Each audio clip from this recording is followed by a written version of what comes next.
above to Cosmic Comics, Games and Collectibles, your zen of geekism. We carry comics old and new, magazines, toys, games like Pokemon, Magic, D&D.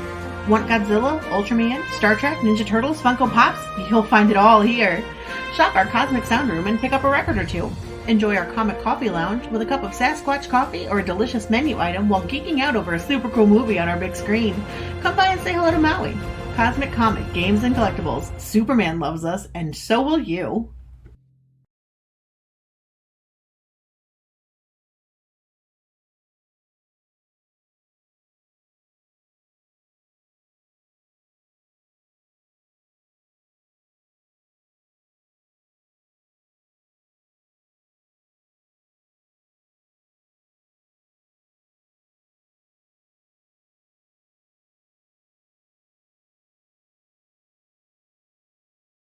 Comic books are you reading? That's the eternal question, Kelly. What comic books are you reading? Well, it doesn't really matter what comic books you're reading. 90% chance you're going to get them from a friendly LCS guy. And here we are tonight with the LCS Guys show. And once again, it's the LCS guy. Tell you what, right now, if you run a store, if you're an LCS retailer, manager, retail clerk, you sweep the floor, you're in the business, reach out to us. We'd love to get you on the show because we'd like to get a myriad of opinions from, what's going on around the country, not just in one particular spot through one particular channel. Open invite. We need more. We've got, a few LCS guys, but some of them work this evening because they're, West Coast, so it's still work time there. Some of them are down with COVID. We're, praying for Dave that he gets out of that bed and feels better soon. But in the meantime, we do need more LCS voices. So reach out to us. Let us know. We'd love to schedule you on the show and promote your shop, the way we do others. We do have with us tonight Mr. Michael Tierney from Little Rock, Arkansas, who has 40 years experience running a retail shop. Yeah, multiple stores. And, now is into the mail order business, working with his customer base. Yep, you got to evolve. Continuing to make a go of it in the modern times. That's it, yeah. When the market changes, you got to change with it there. Always said, be a comic retailer, you've got to keep your roller skates on to keep up with the changes. And there's been a lot of changes these last few years. I had to go from being a T-Rex, just dominating my market to going down to the size of a bird, just, going mail order. And, it's really paid off. It's worked pretty well. Now, of course, one of the challenges of getting into a retail store, if you're not DC, you're not Marvel, you're not Boom Studios, any of those guys, the people who are in the front of the big diamond book, so that, by the time the retailer checks off everything he gets, he's run out of money, so he doesn't dig into it. The challenge is then for the indie guys to get noticed to a degree that the retailers want to pick them up. And one of those indie guys looking to be noticed by you LCS folks is Mr. Mark Bernal from appropriately named Lesser Known Comics. How are you doing, Mark? I'm doing great. Thanks for having me back on. It's been almost a year. It has. I have guests on sometimes. And I'm like, I know we've talked before. It wasn't like a couple of weeks ago, and I'll dig into it. Like, whoa, like a year and a half ago. It went by a couple of weeks. That's for sure. But I can't even believe. I was bright-eyed and bushy-tailed with all sorts of naivete. Now you're well jaded. And, exactly. You caught on to this scam that's called the comic book market. But here's the thing. It's a year later and you're still at it. You're not out of the business. You're still in the business. So what is your business? It's been a year. Now, what are you doing? So, last we talked, we only had 2 books out, and we were doing those mini comics because, one of the mentors I worked with right off the bat, said, hey, start small, get, these, do 6-page comic, then do an 8-page comic, then do a 10-page comic. And now we have full-length comics, and we've done, I believe, an anthology. We're working on an anthology for 13 of those minis. That's, will total over, 100 pages. And we're working on those interlude, type of pages, trying to find a fun way, like Tales from the Crypt with the Crypt Keeper, introducing each story, so that's a big blast. And then, I can't, no one picks up a comic, for the writing. They always pick it up for the first time initially because that art, and our artists have been a lightning rod to some amazing talent. So it's been a year of people reaching out being like, hey, I made this comic, can I publish it through you? And I've just been finding this amazing stuff that, no one's ever heard of. These people are just like, I'm just astounded by the quality of, the indie comics that are out there. But everyone's kind of lost in the, how do you get noticed, in this, it's truly a golden age for indie comics because there's so much good stuff out there. And you can get published easily. I mean, you don't have to, find, like Mike, you before 40 years in the comic book industry, you were in the print shop industry.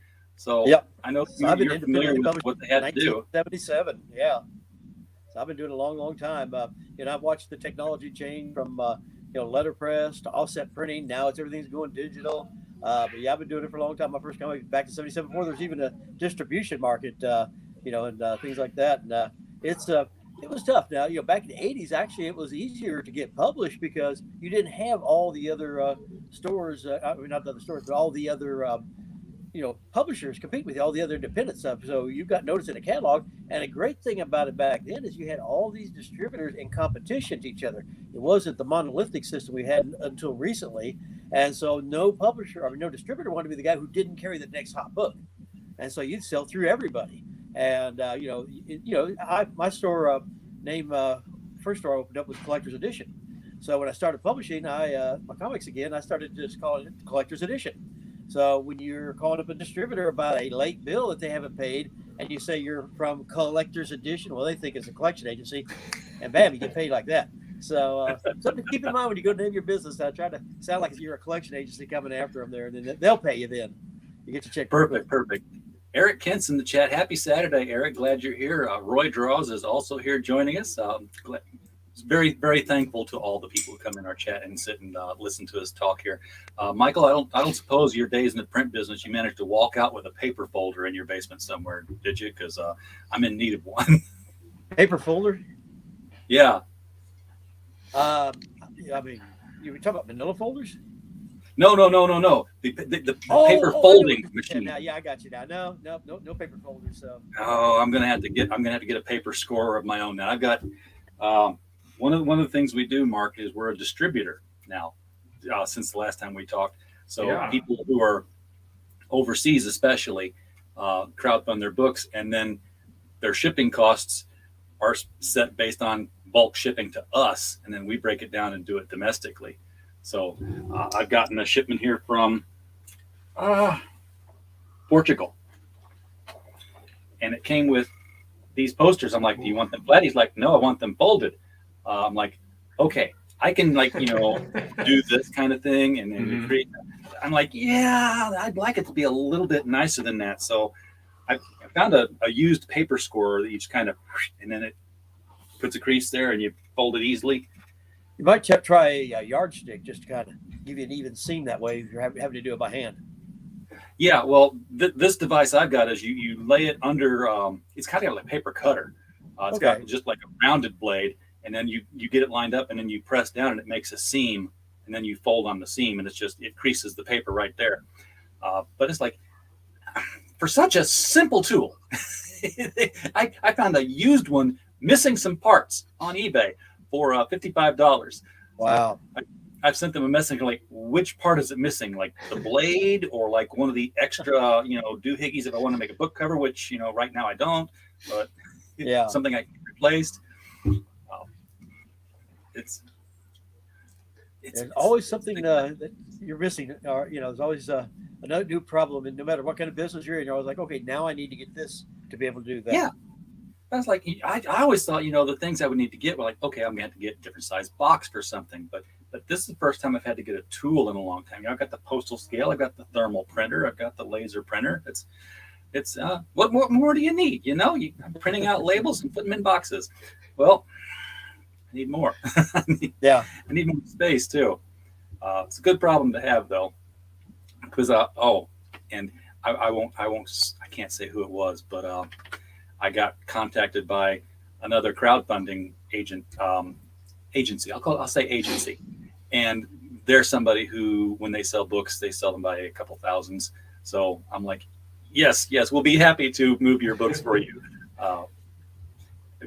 It's going to be like later in the year, but when it becomes something, it's going to be like a big boost to the business. And well, it's sending all those packages out too, isn't it? It's a sorely needed service. So as I was trying to, sustain kind of just gradual growth, because, I've been in that situation before, in past endeavors where you grow too big and you're like, oh my goodness. But we actually signed on a creator. He makes a book called Digital Lizards of Doom. It's behind me. Victim of his own success. I think his Kickstarters did 22 and 35,000 respectively. Wow. And doing that is an accomplishment in itself. And then you go, oh my gosh, how am I going to handle it? So, he reached out to me during the summer and he was just like, it would be great to have just somebody that, not only is helping me, that also I can vent to be like, I don't know what I'm doing. Like when, so it's been a positive experience running into those kind of folks. And people, we got our friends from Russia are here. Доброе утро and До свидания. Take you out of the chat there.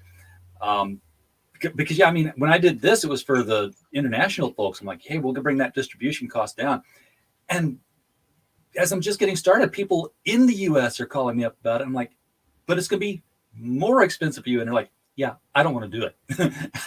I just want to, make comics. I don't want to actually be a comic distributor. Yeah, it's very labor intensive. Yeah, and they might run into what I ran into. So in November, my wife wasn't pregnant yet with the second, and she agreed, okay, Mark, you can work on a comic book. And then I started working with concept art, and I was supposed to choose between one of 3 artists, but I loved every single one of them. So I was like, well, let's just expand this thing. We'll do 3 storylines that kind of converge on each other. February comes across and she's like, oh, you did a business, like you filed for an LLC. And I was like, yeah, because if you want to sell stuff, Yeah. And then she got pregnant in December, so she wasn't alarmed yet, but then come like April, she was like, okay, you were just coming out of a conference call with like 14, 15 people. Did you, like, how big is this thing going to get? Like how, and then the comics start arriving even today, get, people's stuff coming in the mail and stuff like that. So, those are the small boxes. It's when the cases come from Mixum. That's like when I get these boxes in, I have I said it earlier this morning when I had Nina Aberline on. I said I have a 2-foot walkway through my room here, through my space, and I don't mean 24 inches. I mean my 2 feet side by side. I can jump through. So if I get any more boxes in anytime soon, I'm gonna have to take like a week off of work and just say, you know what, I'm not coming in because I got to clear out my room. I got to have a place to sleep. Yeah. But it sounds like you're doing your own stories and also taking on other people's work for publishing, sort of like an alternative. Yeah. Alternative.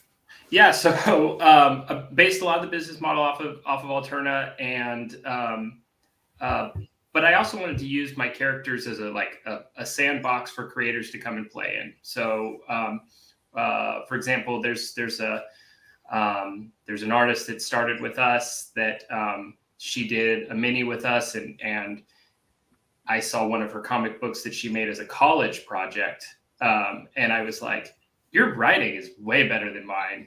You're like, why are we not doing your stories? Like, let's just, so she's she just finished one of these minis, like actual minis, because they did it small.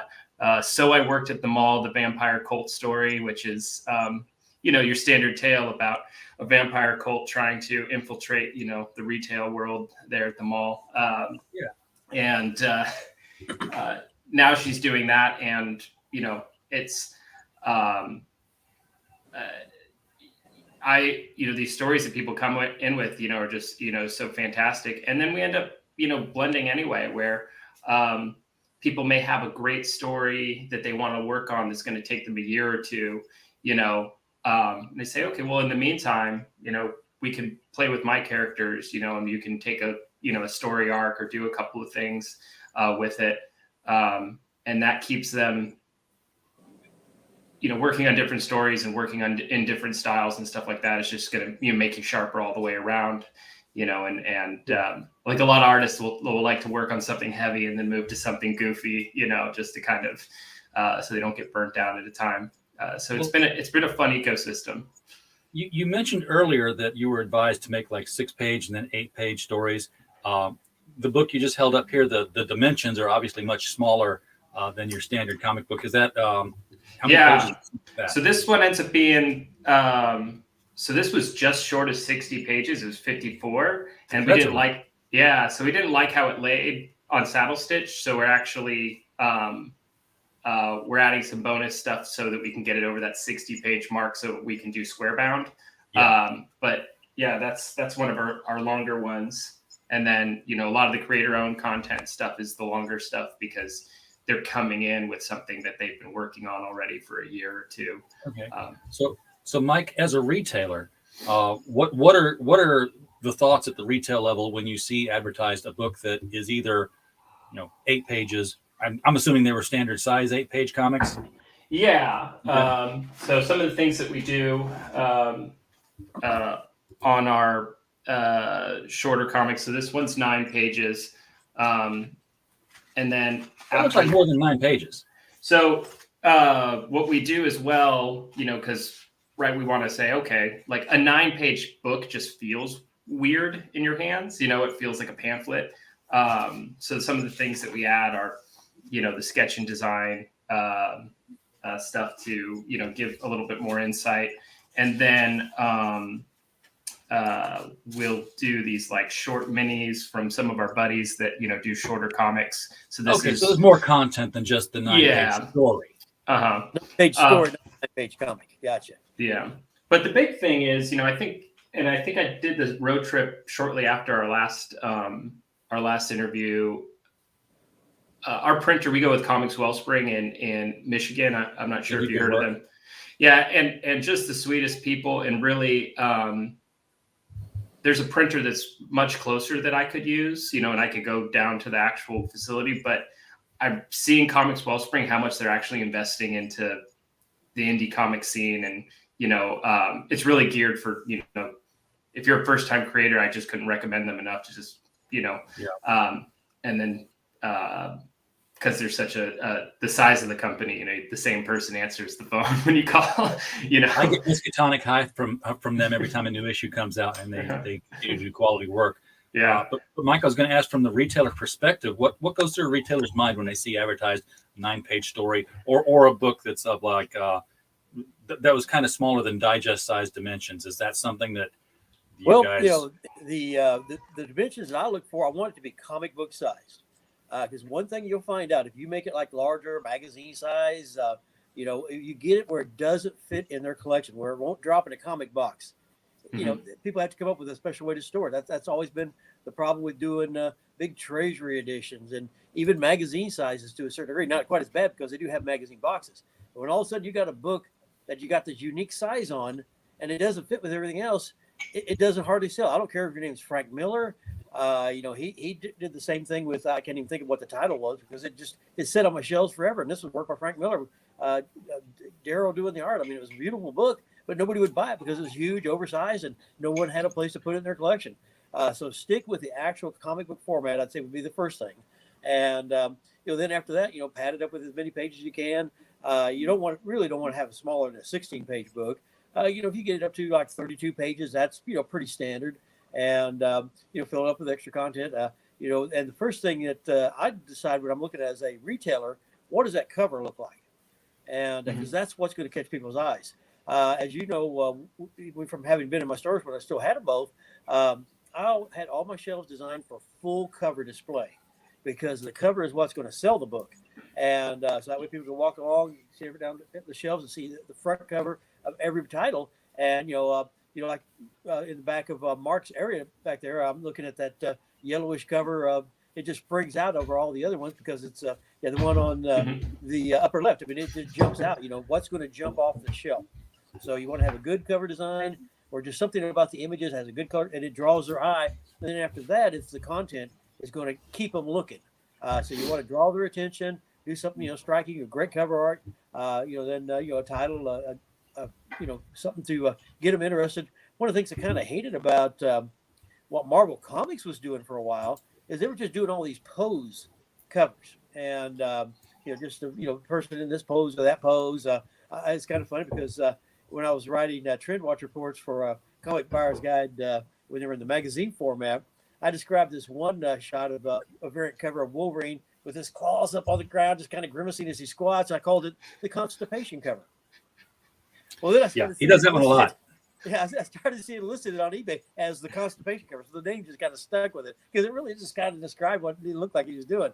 And, you got to have something, make it unique, get people looking at it. And, people look through a book and you only have so long to draw their attention before they go to the next one. So, good packaging, good eye appeal, and keep it in the comic book format. Those are the initial, most basic things, to get people looking at their stuff. I remember when I was looking through a catalog one time and I saw this one crazy comic book from some new publisher, never heard it before. I was like, that title's so crazy. It's hitting all the food groups. Teenage Mutant Ninja Turtles. You had Teen Comics, Teen Titans, Mutants, X-Men, Ninjas. Well, that was real popular stuff back then. And then Turtles, well, funny animals. So it hit the 4 major food groups of comics all in one title. I was like, well, I'm going to get a few copies of that. And, you didn't get enough. Right. Oh, yeah. I wish I had a bunch of those. I mean, wish I hadn't sold them all out right away. And, get people talking. And another thing to do is get the fans talking to the retailers. Now, I know there's a lot of lazy retailers out there. It's like, oh, man, if I got to actually hit a key on a button, that's just, too much work to order something from people. I mean, it's terrible that way. But me, I listen to my customers. If somebody said they wanted something, I'd get it. It's like I probably sold more copies of Strangers in Paradise than most of the stores in the country because I was carrying it from the very first issue because his wife's aunt came in asking for it because she was going to support, her niece's husband, on his new comic book. Well, she had heard that he was going to be making an adult comic. Well, she thought that meant adults only. So she was going to all the X-rated bookstores in town. And this is a little old lady that you could not picture walking into a bookstore. She looked like, a church lady. And I'm sure they were like, it's a raid, they're setting us up here. And so she came in, and finally one of them said, lady, try a comic book store. And so I special ordered that first issue for her, kind of looked at it and said, hey, I think I can sell this and started carrying more. But that's the whole thing. You got to get it in front of the people and then, sell on your merits after that. So a lot of different ways to do it, but basic eye appeal and get people talking. Mike Jimmy, I think Mike Jimmy Lorsha De Bruin, the creator of Life on Korra, which we're also distributing, he's asking about oversized comics because that's what they publish in Europe is this oversized. Now, this isn't the Treasury Edition size. In fact, I'll just get up and reach right over here and pick up a random issue of Life on Korra. See, they make bags and backers for this, but it's a little bit... I just take so you can see this. I think this is called A4 size, Mike. You're familiar with the silly European measurements that they use for paper now. Yeah, those actually the European size is harder to sell because if it doesn't fit in a magazine box, people have comic boxes, they have magazine boxes, and when they go to add it to their collection, all of a sudden you got something that's a unique format that doesn't fit anywhere else. They got to come up with a special place to put it. And it does hurt in the sales. I've tried carrying stuff that, hey, this is great material, but my customers just passed on it because, they didn't have a place to put it, or if they got one, they didn't keep getting it because the format is, okay, now I just have this one item. I don't know where to put it. It doesn't go anywhere else. What about the other direction, though? I mean, when Mark held up that smaller vampire book, which looked like it was smaller in length and width than your Archie Digest, that'll still fit in about 8.5 by 11. Yeah, see, that's a... Ash cans never did a lot for me. What they're called, being an overstreet price guide advisor, I kind of keep track of values, and ash cans don't appreciate in value hardly ever. I mean, I can't think of any ash cans. I'm sure there probably are some, but I can't think of any that have accrued in value. I've got an eBay store now, and I'll be listing stuff like oh man, I've been sitting on this ash can for 30, 40 years. Great content. But I look like that's only worth $1, $2. It's not even worth time listed. So, the ash can is a format. It's a good promotional tool, but it's just something that just hasn't, again, it doesn't fit the collection. It doesn't go with everything else. I mean, you can take an ash can and put it in a bag and board, and fit your comic box that way. But, people just don't pick them up. So I think the ash cans that have gone up have been actual ash cans. I mean, we make an ash can now as sort of a trial balloon, but when you talk about like, early Superman stuff where they're like, let's just, draw it up real quick as a rough and staple it together. Say, okay, it'll look kind of like this. And then they throw those ash cans are actually worth something. Yeah. Yeah.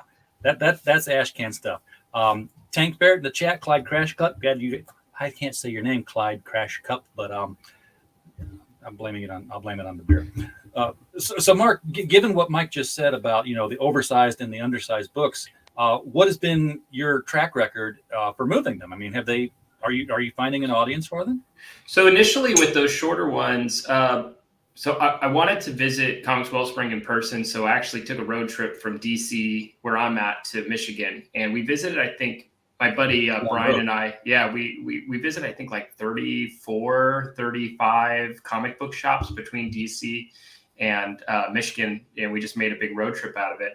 And then also just get a sample of what's kind of going on, in the stores.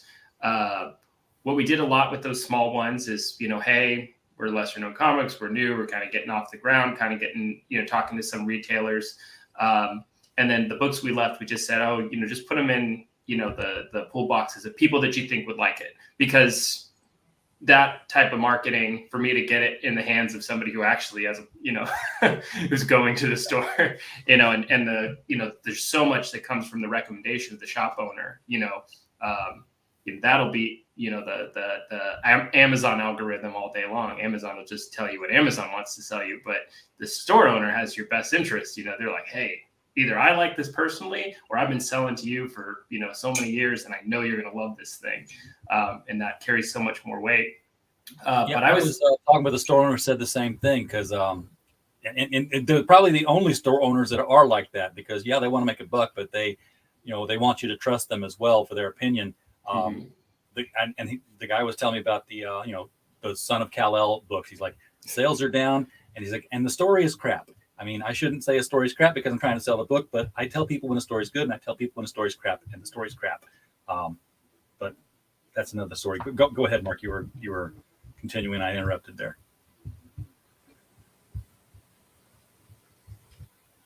And we've lost volume, or Mark? Oh, no. I mean, I think that recommendation is important. Are you having a hard time hearing me? I am now. I think there was a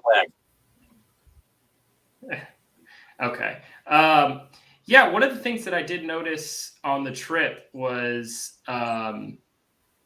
there's something cool going on in Michigan. And also I think places like Indiana around Fort Wayne, in terms of like the amount of stores that were expanding, versus, kind of in defense mode and hunkering down and trying to preserve the sales that they have. A lot more of the boutique type, indie stuff where they did have bigger books, smaller books, a lot of one shots and things like that. A lot of those places kind of seem like what Portland was like 20 years ago, where all the hipsters moved to the place because it was cheaper, so Portland got really expensive. So now the hipsters are going to, places like Grand Rapids, which had a ton of great little shops there. And they were like new shops, right? They're serving fancy coffee and comic books and or craft beers and comic books. Reno is that way. So actually, after this also, I can give you some recommendations because I made some great shop owners that would probably love to be on a forum like this. And they'll give you a good sampling, across different regions. Because what's happening in El Paso is way different than what's happening in, Buffalo, New York. Oh yeah, everything is actually different from store to store. Because I know I had two stores in two cities, Little Rock and North Little Rock, separated by a river, and it was a different clientele. I mean, every store owner, the reason there has never been a nationwide chain that's been successful of comic book stores, it's because each store has got a unique clientele, and you order for that clientele. So I mean, at one point, I had one store that was the DC store, and the other store was more of a Marvel store.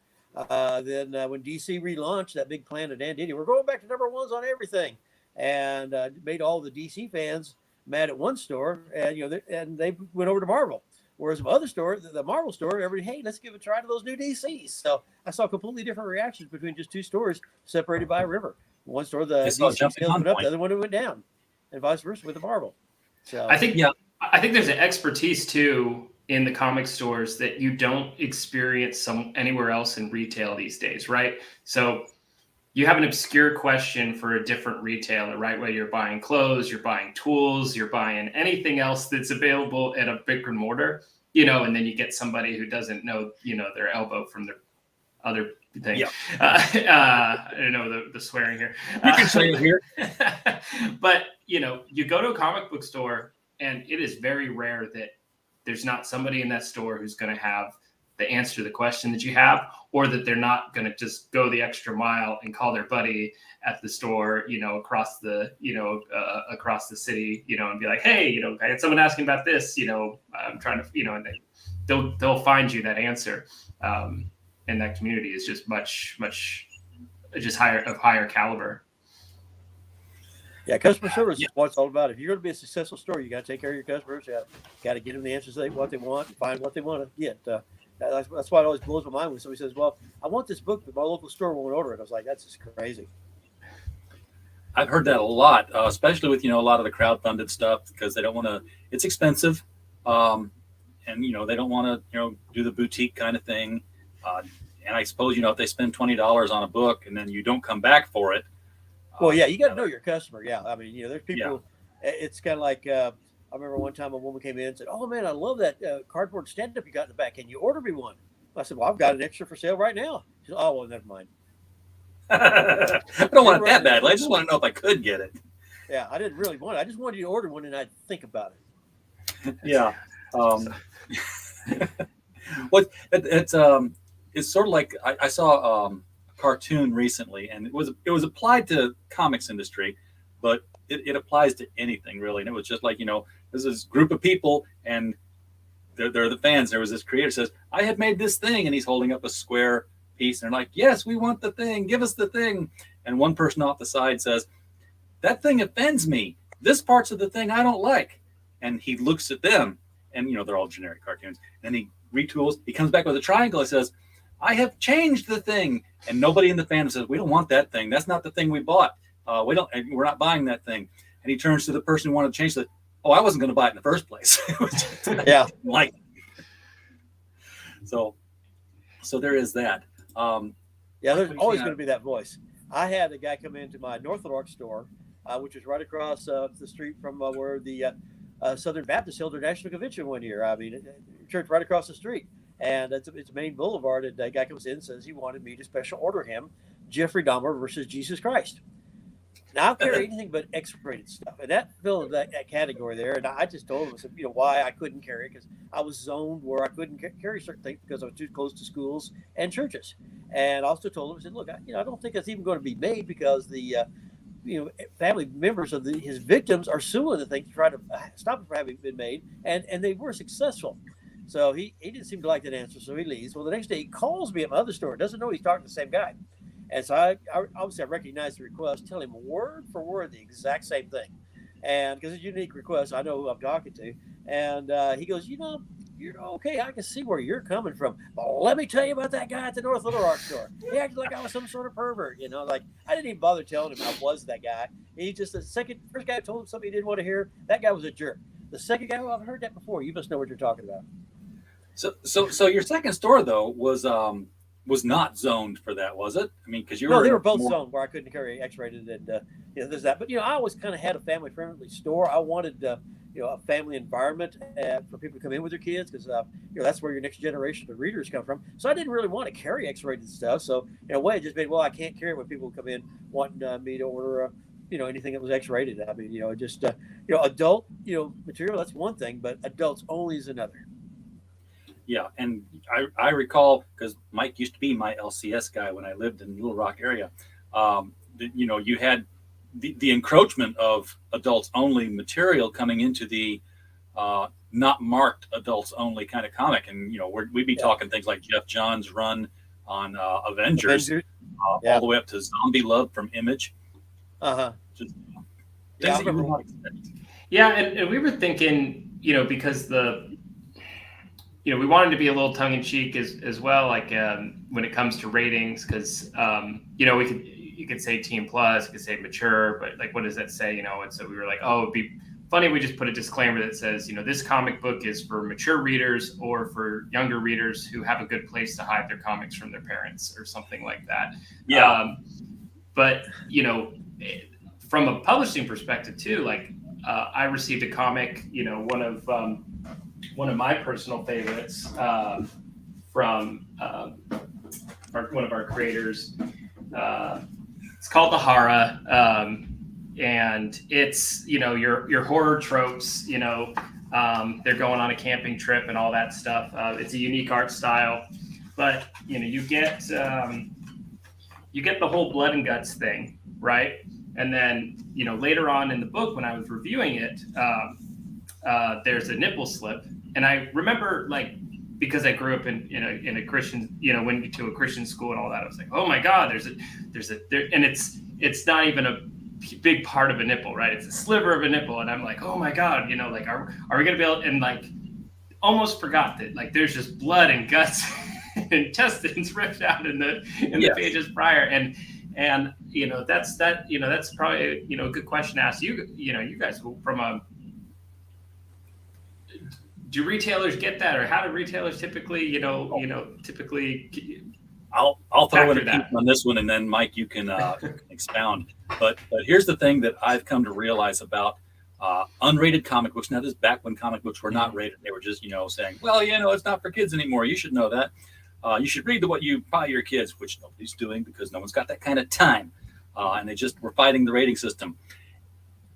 Put what you want in your book as the publisher, because guess what? When it comes time for mom to get mad, you'll never know about it. You're not in the fight. It's the retailer's fight. He's the one who loses his job. He's the one who goes to court. Historically, always been the case. You sell a book, you lose your shop. Publisher continues on their happy little way. Mike, take it from there. Yeah. Oh, yeah. I know all about this. I've been caught on that battle and having to deal with the parents and this and that. And, and every set of parents has a different set of criteria. I've had a parent say, I don't care how many naked women there are as long as they don't use bad language. Or I don't care how much bad, it just vice versa. I mean, some people are worried about the nudity. Some people are worried about the language. Every parent is different. So I always just told the publishers, just tell me what's in it before I order it. That's all I want to know. I mean, you can do anything you want. I'm not going to tell you can't do it. I'm here to sell product to my customers, and some customers will want to buy that. Some people will not. And whatever it is, I don't want to sell it to the wrong person. That's, you could draw something and they say, oh, well, there's trade dress design. There's a lot of kiddie looking books that were way strong material. You can't go by how does the artist draw. That doesn't tell you anything. And, so give us clear information because, and again, it's like RJ would just say, we don't have time to read every book. I mean, we get them in on a Tuesday or Wednesday, and we read all through the weekend so we can start selling them by Saturday. I mean, it's just impractical. And then try to remember that. Then it gets in the 50-cent bin. Now you got all these little time bombs hidden out there. I didn't remember that was in there. And you just help the retailer. And you got to have it on the cover. Just kind of let us know what our target audience is. That's all I ever needed. And then I put it on the parents. So a kid wants to buy it. I say, well, you need to, I need your mom or your dad to tell me if this is okay. Let them look at it, and then they got nothing to complain about because it's all on them. They approve it or they don't approve it. That way the kid's not in trouble. I'm not in trouble because it's never going to go back onto, the publisher. One of the good examples I operated on either side of I-40. And if you follow I-40 on a straight line west, it goes to Tulsa, Oklahoma. RJ, do you know where I'm going with this? Yep. I know what happened in Tulsa. Yeah. Two guys had a comic book store in Tulsa. They carried adults-only material. Did it in a very responsible way. Had them in a lockbox behind the counter. Well, a couple of kids heard about it and said, hey, we want to see those. I'm like, no, you can't see that. You're too young. Well, it made the kids mad. So they go home and complain to mom. Hey, they got X-rated comics down at the store. And mom's like, really? Well, I'm going to have a talk with a friend of mine who happened to be running for prosecuting attorney in an election that year. Bam, next thing you know, the cops show up at their store, raid them, find these books, and then it comes out in the headlines in the paper that they're selling child pornography. Have you heard of a book called Gita Al-Azhar by Frank Thorne? They have cherubs in there. Cherubs are on Christmas cards, but those are naked children. So they were, they weren't selling any child porn. It was just Gita Al-Azhar, just a little cherub in the picture, and so they were labeled as child pornographers. The Comic Book Legal Defense Fund was trying to defend them, but after basically everybody left their store. Nobody would shop. Who wants to go in that place selling child pornography? Tried to relocate their store. People still would go with them. Their wives left them. Finally, like a year later, they went ahead and pleaded to some, much reduced charges just to make it go away. The Comic Book Legal Defense Fund said, "Don't plead guilty to anything. You haven't done anything," which they hadn't. Last I heard of those two guys, they weren't in the business anymore. They were selling Amway products door to door. Wives had left and lost everything, and they did nothing wrong. They just, got labeled. So as a retailer, you're the public face. And so if somebody makes an accusation, it doesn't matter whether it's true or not, you can't undo it. Remember, I heard a good joke one time about a guy who was facing a slander suit. And the judge said, "Well, I want you," to the guy who was slandering the other fellow, said, "I want you to write down what you said." He said, "Okay, now I want you to take it, turn a whole bunch of little pieces, and throw it out your car window as you drive home." So the next day they come back, and the judge said, "Well, did you do that?" The guy said, "Yeah." The judge says, "Okay, here's your sentence. You got to go back and pick up every one of those little pieces." And the guy goes, "Well, that's impossible." And the judge said, "Well, that's what I'm trying to tell you. You can't do slander because you can never come back, and false accusations. Once you get labeled that you're a pornographer or a child pornographer, doesn't matter if you've never done any such thing, the label never comes off." And so as a retailer, your reputation is everything. And when at the height of the battle, it's kind of funny because Arkansas created an Act 858, where all of a sudden the state legislature decided that, hey, we ought to make it just obscenity is something that can be defined on a community by community level. No standards, no guidelines. Wild West. Everybody decides for themselves. You just can't have a vague law like that. So I wrote an open letter to the state legislature, and said, "Look, guys, I hope you realize that you are not going to allow children into a Bible bookstore anymore, because there's this thing called the Bible. It's got a lot of wild things going on that some people might find offensive, and it was completely impractical." Attorney General finally said, "Yeah, this is unenforceable. I'm not even going to try to enforce it." When they did pass it, because they just came up on the Senate floor and they said, "Well, okay, we're or not the Senate floor, but the Arkansas legislative floor," and said, "We want this. This is an act to protect children from harm." 92% of the people voted for it. They didn't read it. They said, "Oh, we're protecting children. I'm down." And even the Arkansas library system, they have a watchdog down there supposed to watch that legislation. Got past them. They didn't even realize it was coming. And so all of a sudden, the law was in effect. And I'm like, what am I going to do here? And there were people cruising my stores looking for something because, hey, what better person to make an example out of to say this is why we need this than a comic book store. And that was at the exact same time the comic book industry said, "Hey, we're not going to put any guidelines. We're going to start the Avengers with Jeff Johns. There's a Batman. There was a lot of things where all of a sudden they just really pushed the envelope of what they could do and what they could get away with. And I didn't know what was in this stuff. I mean, Fallen Angel was being written by the guy who used to write Supergirl. And that was advertised to us like, is this Supergirl coming back? Well, it wasn't anything like that. It was more mature audiences. And I would have sold it to a little 8-year-old girl. And, it came out. And my cousin was like, "Hey, you know where you got this right? This is not, appropriate for kids." And I was like, I had no idea because they sold it to me like it was for kids. And then Peter David, the writer, got very mad at me, like, "Well, you're forcing me to make this adult only." Like, that's your decision. I just want to know what it is so I don't sell it to the wrong person. And, that's what it all comes back to is as a retailer, let us know what we're doing because we can't make a mistake because it'll get blown out of proportion if we do and cost our livelihood. Yeah, absolutely. Gabe, it's not long enough to braid yet. I'm working on it. And I trimmed the sides, so it's not quite as bushy. Mike is also right here that, Europe is a completely different outlook on the nudity versus blood and gore, like you were talking about, Mark. They'll Milo Manera all the way, but somebody gets shot. Oh my God, that was a gun. Yeah, totally different look. And remember when Wolverine used to smoke cigars? You don't even see that in the market anymore. No, you don't. But he had healing factor. There was no lung cancer going on in his world. He do what he wanted to, drink and smoke and take it all the way. So At some point, Mike, we want to, always ask what was selling this week and what has, diminished. Because there's a lot of changes going on. I'm hearing good things about Marvel again from retailer levels, where they're starting to pick up some sales. Well, they're picking up their publishing, bringing back titles, finally getting things published again. Good. Spider-Man's at the theaters, a hot movie, and guess what? They're making Spider-Man on a weekly basis. Smart marketing. I hadn't seen smart moves from Marvel in a long time. I mean, everything seemed to be cut back, and just you put everybody on a starvation diet with what they got to sell, and now they're making product again. And so yeah, it's working great with the Marvel product right now. Have you heard the news about the Justice League, Mike? Yeah, I saw that one cover with the coffins where if you turn it upside down, it's like DC's flipping you off. I don't know. Oh, well, okay. Yeah, I get that. In fact, I've got that cover here. Yeah. I see it differently. Well, let's stop sharing because we're having the StreamYard thing. We'll try it again. Every once in a while, StreamYard shares it with a flicker rate that's crazy. So this is that cover that you were talking about. It's got the coffins. Here's what it's my theory. And if you're a retailer, take note, maybe order appropriately if you agree with me. This is Justice League 75, the death of the Justice League, and they're going to cancel Justice League at that moment. There won't be more Justice League comics for a while until the replacements all come in.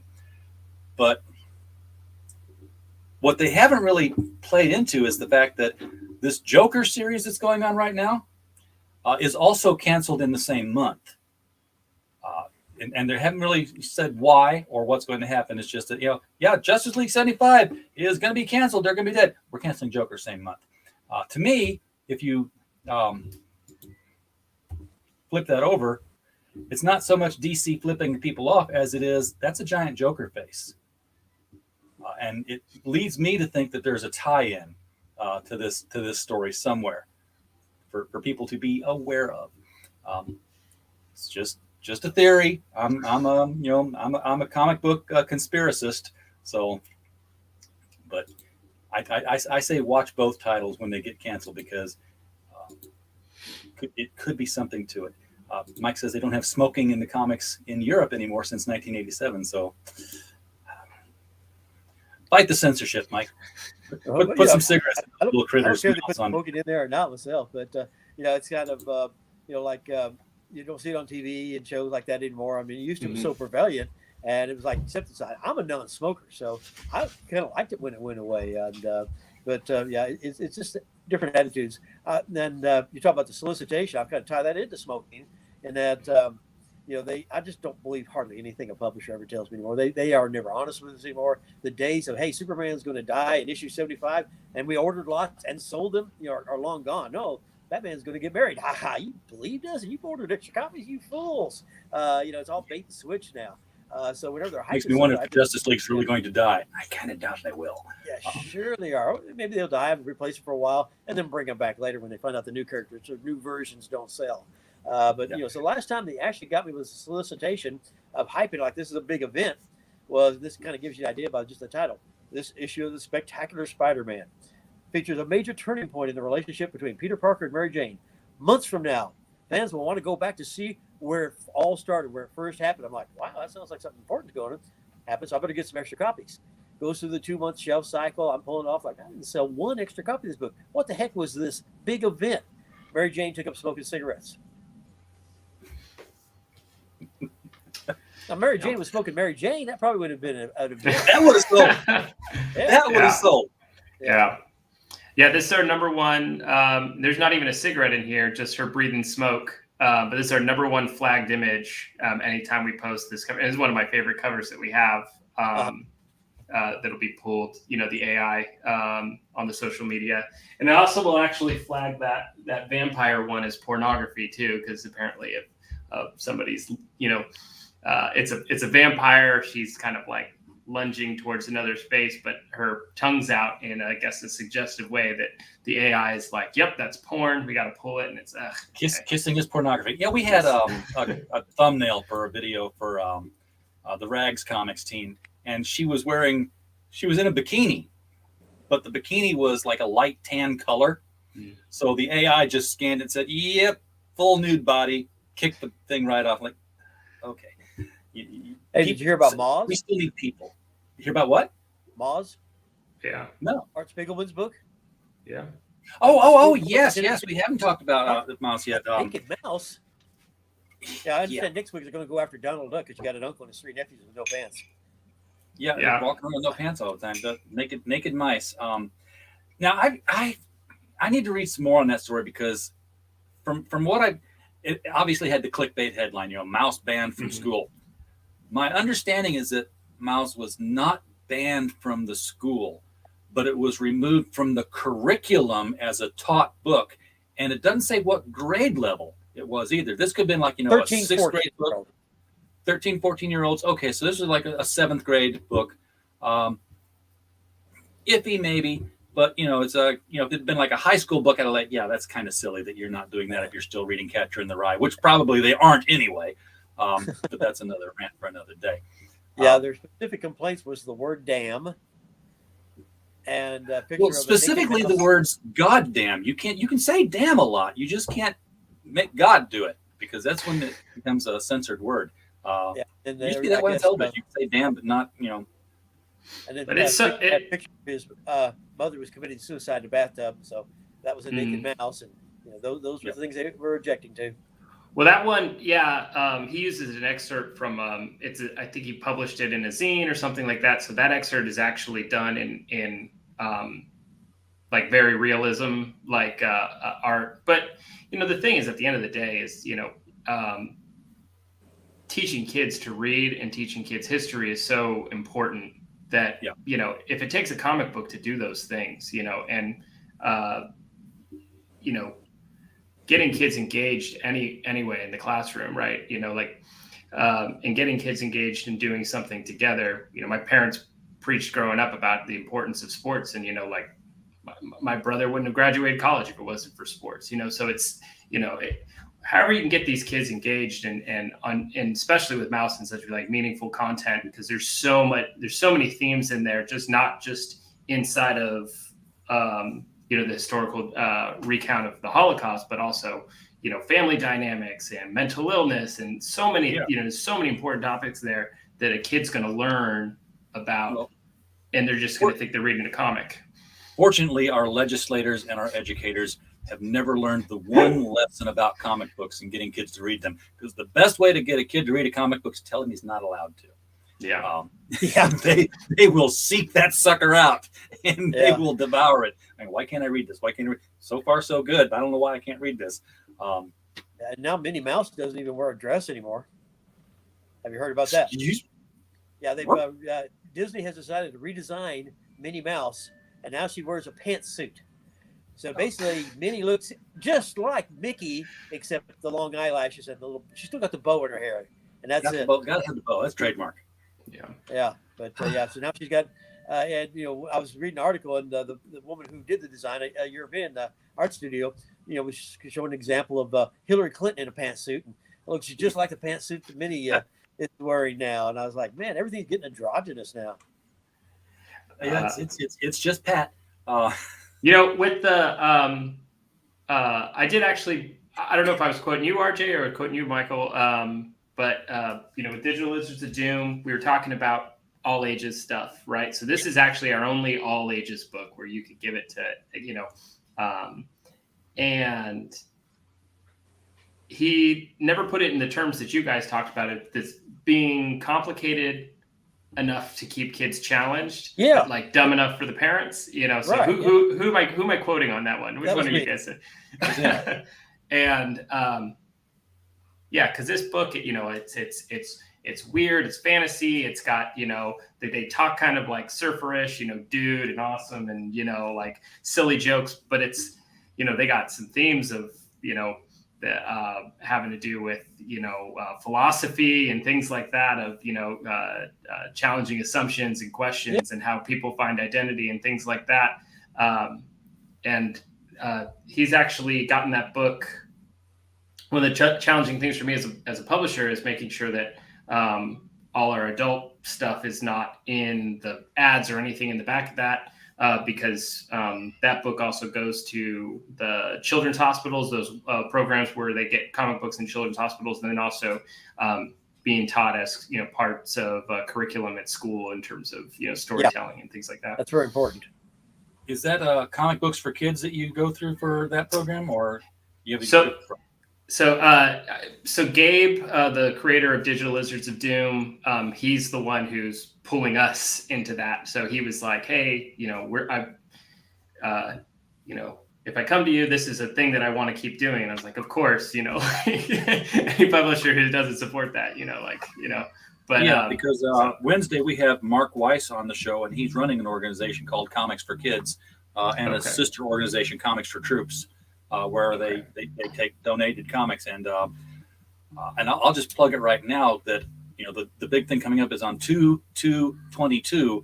It's going to be like the Comics for Kids Day. I don't know what the exact label is yet. I've got to get the readout on that one, but they through podcasters like myself are trying to get retailers to partake in this event, not by donating their stock, although they're certainly welcome to do so, but by getting their customers to partake in it. Hey, you bring in 10 comics to donate to Comics for Kids, and we'll give you a 10% off coupon kind of deal. Just a way to advertise it through the stores, get the retailers involved, get the customers involved, and get comics sent to hospitals where kids are stuck in bed all day doing nothing. God knows there's only so much Nickelodeon you can watch before you go crazy. And that's a perfect example of why you need to have packaging on the cover where people know if it's mature content, so you don't give something the wrong place. I was always promoting people to have comics. I was like, I don't need that collection. I was always telling them, donate them to the Arkansas Children's Hospital, take a tax deduction. Well, somebody donated some stuff that they didn't realize wasn't appropriate for kids. And then the Arkansas Children's Hospital stopped taking all donations of comics because they had no way to know if there was going to be something mature in there because they couldn't go through every page, every book given them. And so they just quit taking comics altogether. So, those things have long-term, like I said, landmines, long-term repercussions. Decades go by and somebody steps on this thing and it goes off on them. Well, you just gotta sort. You gotta sort them. You gotta send all the dirty stuff to the troops and then all the clean stuff to the kids. Everyone will be happy in that. We're actually starting to work with. He's actually from Canada. He'll operate like an imprint. His name's Doug Knight. It's Cross-Eye Comics. He was diagnosed with a tumor when he was a kid, so he spent a lot of time in children's hospitals, same way. And he's actually legally blind, but he's actually an illustrator, so he just gets super close to the paper. That stuff's important, and the stories that he tells are all analogous to the villains that they're fighting are all in essence cancer and terminal illnesses and things like that. But those I'm really excited to get that stuff off the ground because he's doing stuff where he paints murals and things like that for children's hospitals and things like that. Just the amount of creators that really they're because these are starving artists, the majority of them, right? Yeah. So it's not like they're making a ton of money and then they're like, oh yeah, with my ton of money, I'm going to go do all these super altruistic things. These are folks with limited time and limited budgets, and they're still doing amazing things. So it's pretty inspirational to get to run in the same circle as them. Well, this has never been a better time for the starving artists in the comics industry because there are so many new viable outlets now for getting the work done. I mean, there's lesser known comics and Alterna. There's certainly Kickstarter and Indiegogo if you want to take on the whole project yourself. The print on demand industry is this huge turnaround, it magnifies things like Sturgeon's Law, Michael, because it's like when anybody can publish a good book, everybody can publish a crappy book. and of everything's crap. Yeah, 90% of everything is crap. Exactly. So, you still have to be judicious in what you pick up. And there's a lot more of it now, but it's a renaissance for the independent comics. Now, Mike brought up a statement earlier, and he said that his retailers get 40% of the take of his books. I'm assuming that he's going through and doing a hand delivery to local stores and doing consignment thing. Is that sort of what you were doing on your road trip, Mark, or do you have a catalog distribution system that you use? So we just finished setting it up so that the retailers will have the option to, buy wholesale from our website, and that's similar, I guess, to how Alterna does it. But I know that,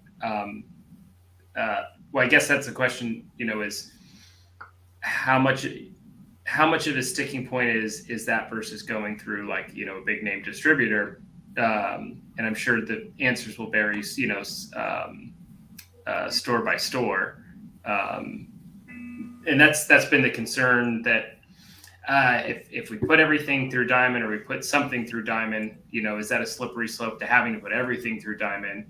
And what's the cascading effect of that? Because by only doing this for a year, being able to project second and third order effects, 5 years from now, that's just insight that I don't have. Yeah, and I'd always heard that Diamond could be the kiss of death for an indie comic because you have a 4-issue series hypothetically. You get the second one put out. You're working on the third, and Diamond says, "Yeah, we're canceling. We're not going to carry your book anymore because we don't think that there's enough demand for it, or there was too much demand." And somebody said, "Hey, yank this." That's me being a conspiracy theorist again. There, that happens, and yeah, one of the things that that I learned, I spent a little bit of time in the music industry. Got a lot of friends that are professional musicians. It's the same scheme, different scene, where there are publishers out there that will pick up comics and it's going to be their tax write-off. That comic is going to be a loss, no matter how good that comic is. Or they will put the creator on essentially, the hamster wheel. Hey, we spent $10,000 on your book, so you got to send how that you make $10,000 worth of sales before you're going to see any royalties. When you sell $10,000, they say, well, actually, we spent another $10,000 on marketing, so you have to sell another $10,000.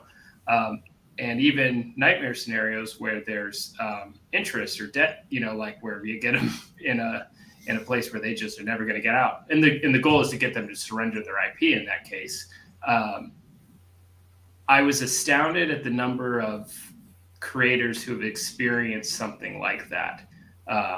And, we took painstaking steps to make sure that, not just the way people control their IP, but the way they generate revenue, not having to wait, they shouldn't have to make the choice between, well, I want my publisher to invest in me, but I also want to get money in my pocket.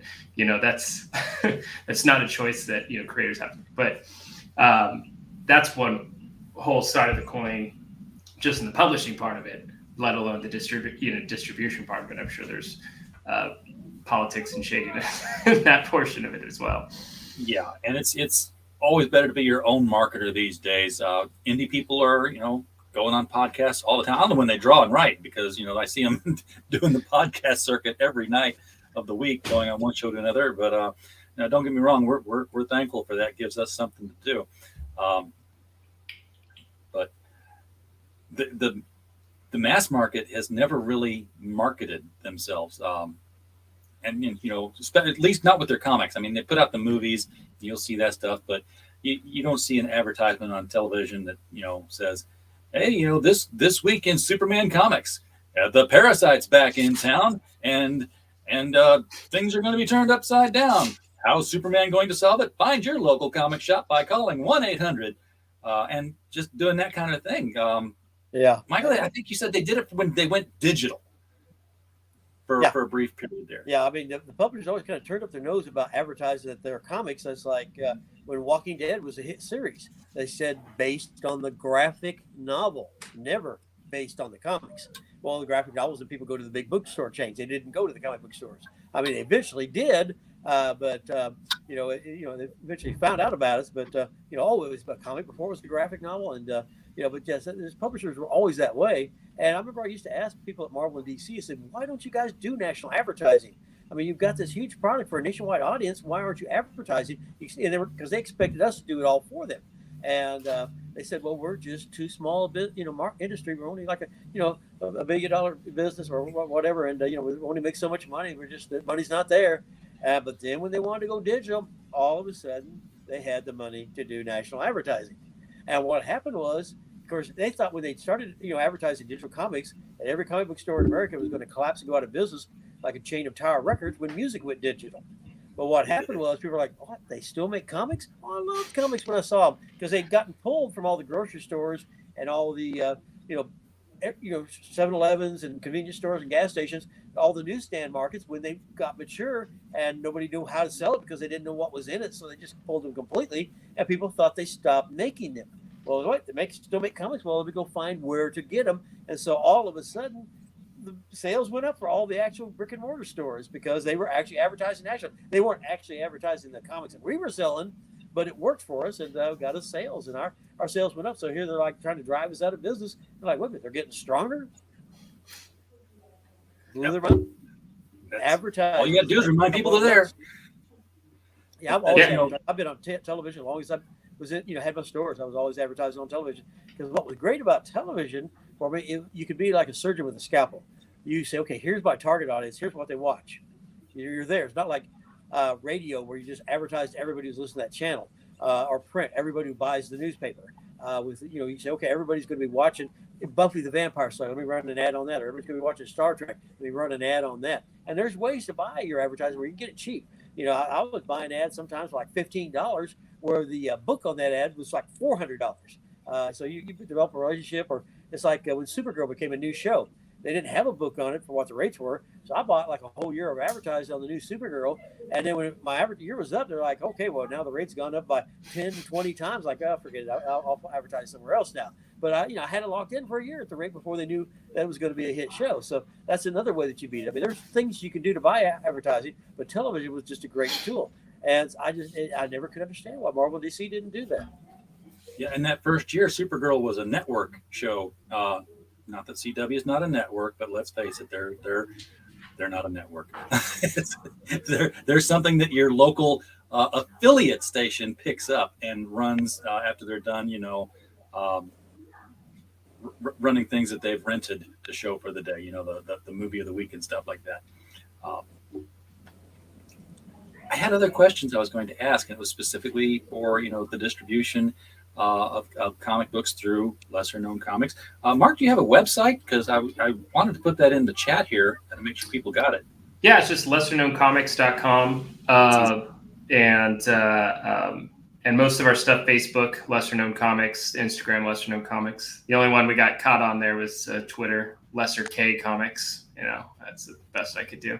But yeah, that's so right now there's still a ton of stuff. So I think last time we talked, there was just 2 of those minis that were free for download.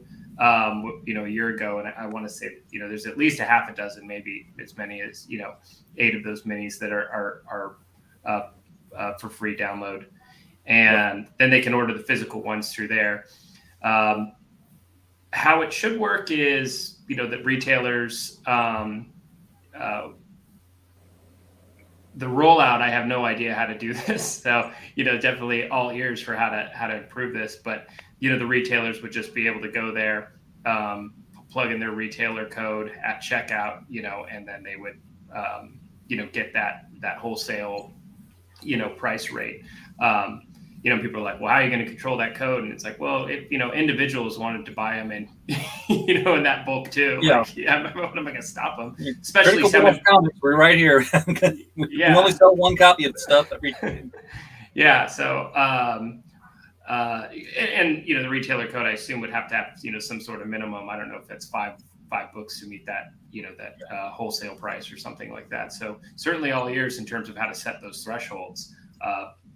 Okay, so but you are your own distribution network, and back before Diamond splintered, I would talk with retailers about why can't there be competition? And it was like, well, first of all, it's already been determined in the courts that Diamond was not a monopoly because there were other places to buy comics. No one knew who they were. Secondly, the retailers, sorry, Mike, were lazy and they didn't want to order from Diamond and then order from here and then order from there, because you could get these comics here, and of course now that's where you are. You've got to get your DC from Lunar, you got to get your Marvel through Penguin Random House, and it's back to the capital city days, sort of, in a way, because you had multiple distributors back then. Yeah, it's I came from the printing. I went straight from high school to work and got a journeymanship in printing, and then got into management in printing. I was the purchaser for International Graphics. So when I came over and started opening up my stores, I had that purchasing background, and to me, it just blows my mind how everybody just doesn't want to have to buy. Oh, I got to buy from 3 distributors. You should have many more than that. Even, I mean, you should be buying from a lot of different people. You shouldn't just be relying on just 1 or 2 people for everything that your store operates on. So it just always blew my mind that people would have such a hard time getting their stores to order a book for them, because now it's so easy. I mean, it's computerized. I remember back when, I used to go with Pacific Comics, and I went to Capital City, and then I went to Diamond later. So I've worked for a lot of different distributors. Well, it was back when you had to do a handwritten catalog and send it in by mail. Well, 1 month they lost my catalog, so I'm having to give my order over the phone. And customers are looking at me like I've lost my mind as I'm saying, okay, give me some Teenage Mutant Ninja Turtles, give me a couple more preteen Dirty Jean Kung Fu Kangaroos, let me have some Aikido alligators, radioactive black belt hunters. That was during the whole imitation craze of the Turtles. And when I hung up the phone, people were like, you were just joking around. Those aren't real titles, are they? And it's so much easier now to buy because it's all computerized. You're still spending probably just about as much time as you would when you're going to one distributor. You just wrap up that catalog, then you go to another catalog because it still takes as long to order the different titles. You just have to compartmentalize and do it in segments. And it's just some of these guys around the country. I've heard too many stories where some guys are lazy. I mean, it's kind of like the joke I've told before. It's like a guy playing softball. If the ball's a foot to the right, a foot to the left, it's a home run because I'm not spilling my beer. I mean, sometimes when you wonder about I have to hit a key, make money. Nah, that's too much trouble. Well, that's and depending on the store, some of those shop owners, it's different. Whatever it is, if it's different, I'll take it. And some of them, you just tell that they're gonna have to do. Now, one thing you were talking earlier about ash cans. Now, when I was speaking negative about ash cans, I was talking from a retail standpoint, a collector's back issue standpoint. Now, from a promotional standpoint, they're fine. Like Diamond has a program where you pay them to send samples out in their monthly catalogs to the retailers, and I used to send like posters of my Wild Stars and different things like that. Promotional. I'd send out some free samples of my comics. Free Comic Book Day when it came around, I gave out a whole bunch of my Wild Stars comics. Unfortunately, nobody gave any away. They all say, "Oh, I'm going to start selling these." Nobody ever found them actually given away. They were all went to the bins. But you can promote it and getting the word out, getting samples of your work. It's like when I saw Strangers in Paradise. Yeah, I think this can sell. You get it in front of retailers, and then you sell the real thing. Yeah, I was thinking that we were going to include. So we have the all the different mini issues or shorter issues. That those were going to be included with the order with the more pillar titles that are full length and all that stuff. You are 22 pages and up.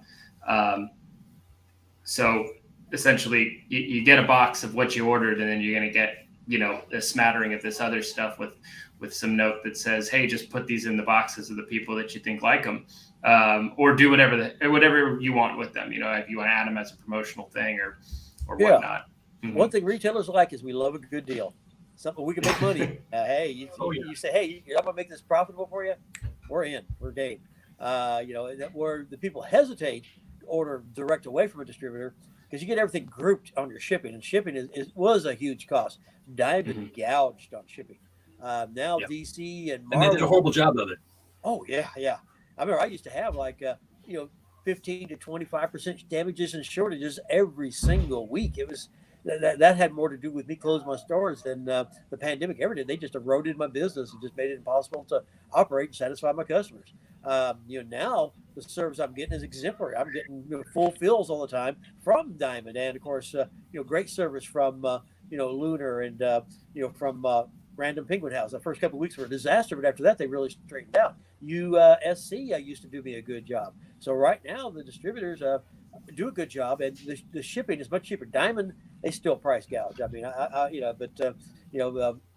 Random Penguin House, they'll send me a single copy in a box inside of another box. I'm like, how much money are you guys losing sending me this thing? Gather a few of them together and send them at one time, but it doesn't cost me anything. I don't complain. When Diamond did it, I was pretty hot because wait a minute, I just had to pay $15 shipping for a $3 comic book retail. I'm losing my shirt here. They used to do that to me all the time. So, ours will end up being, they'll place the order through a website and then, they'll ship from Comics Wellspring. And I've probably ordered upwards of, 4,000 books from them. And I've yet to have any substantial, maybe like one bent corner, so that extra step, it's not rocket science, right? Yeah. So they do a really good job with the packaging.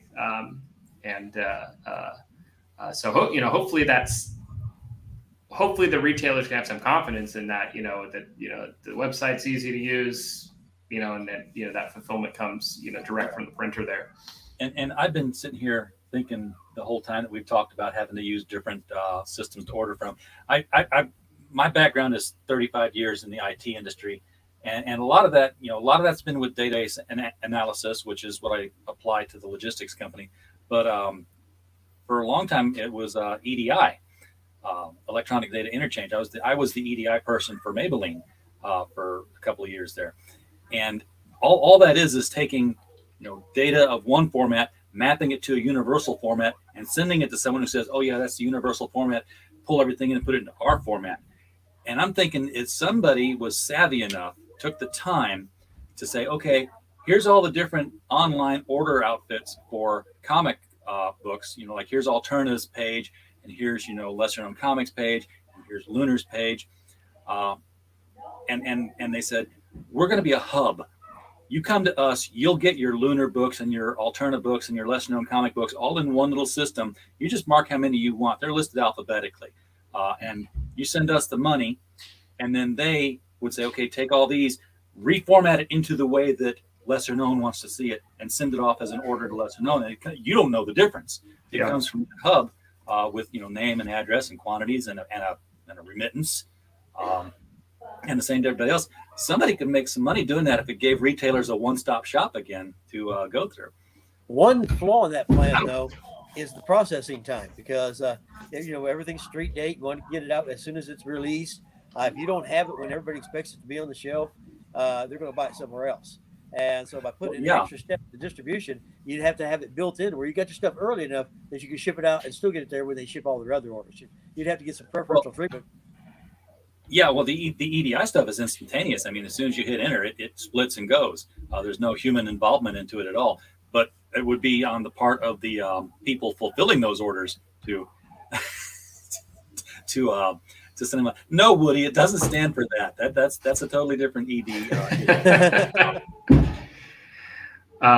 We also toyed with the idea of having something called LCS, like will call or something like that, where if somebody wants to order a book from us, that we would give it at a different discount if we send it to the comic shop for them to go get it there. You tell me the comic shop that it's at, we ship it to that comic shop.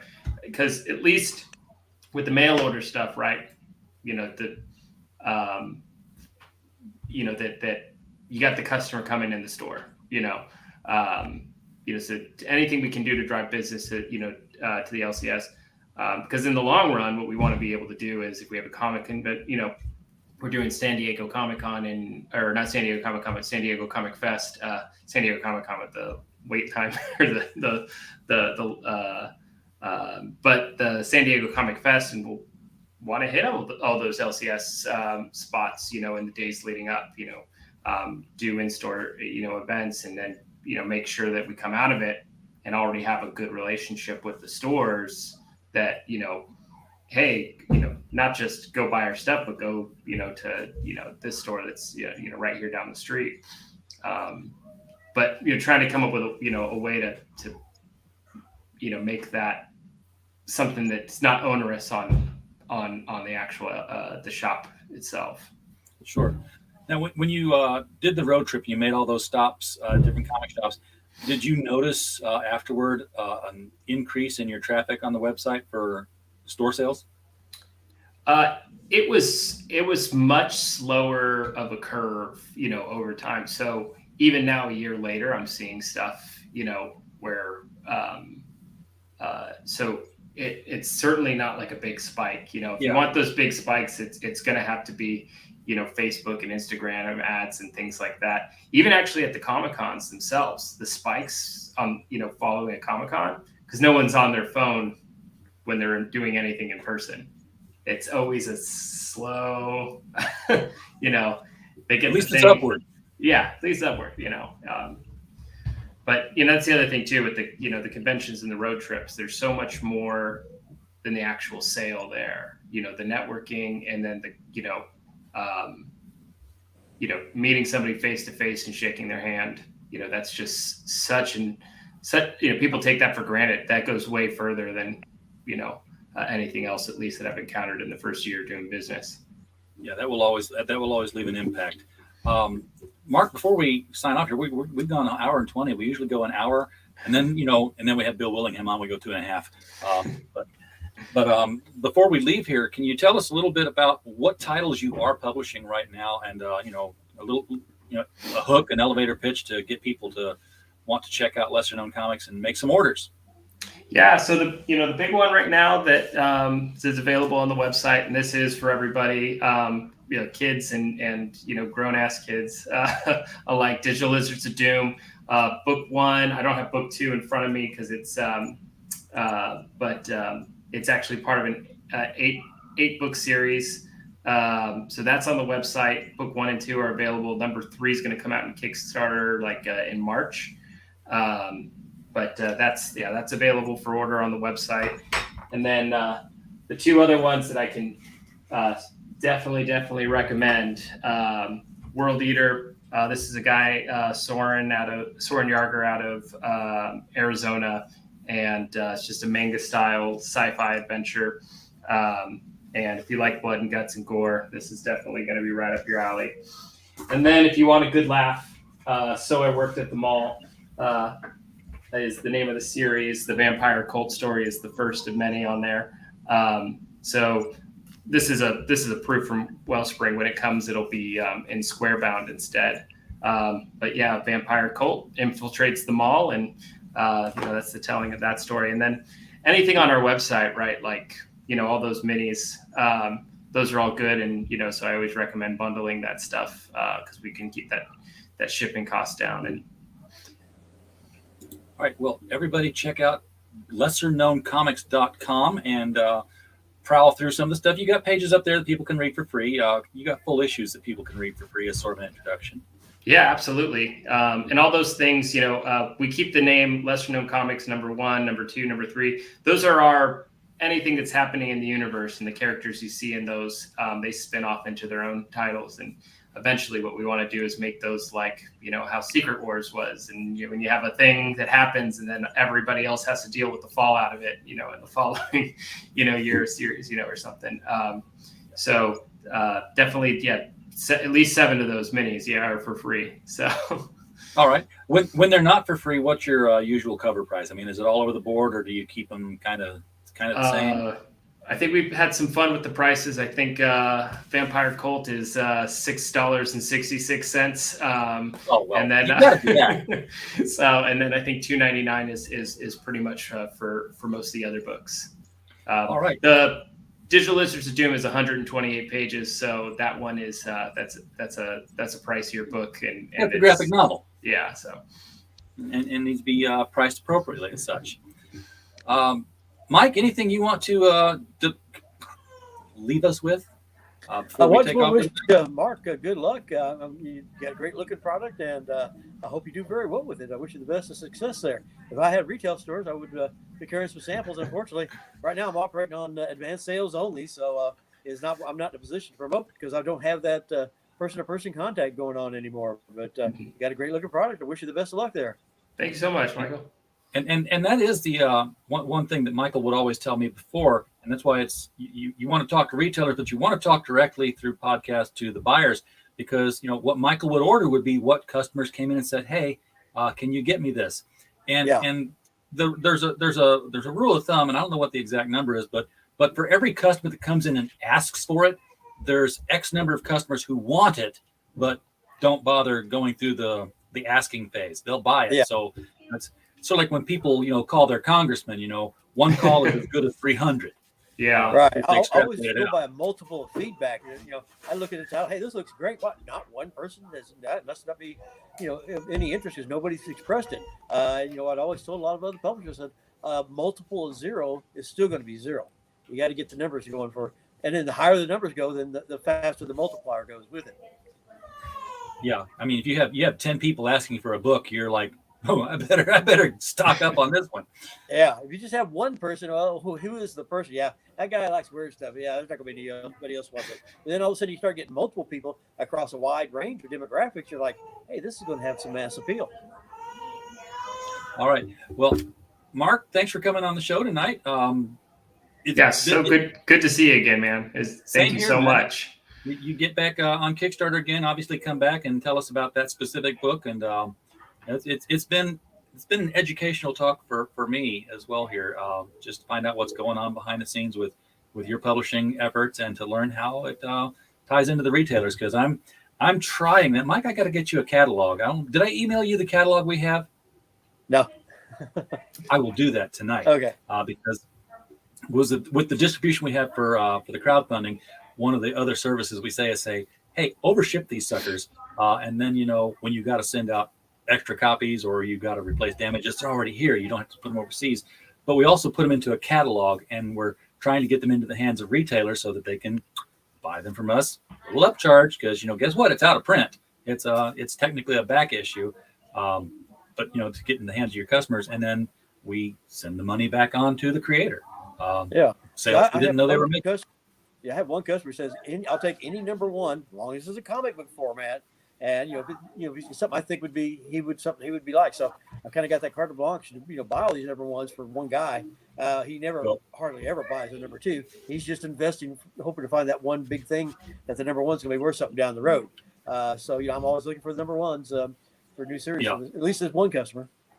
And I think the next big thing is going to come out of this indie crowdfunding market. Something's going to catch a Netflix person's eye, because they're just throwing money out the window all the time, and it's gonna catch with everybody. And they're gonna be like, "When did this comic book come out?" Well, it was on the internet. It's gonna be like the Turtles. When did this comic book come out? Only 2,000 copies, and the price goes up. Yeah, exactly.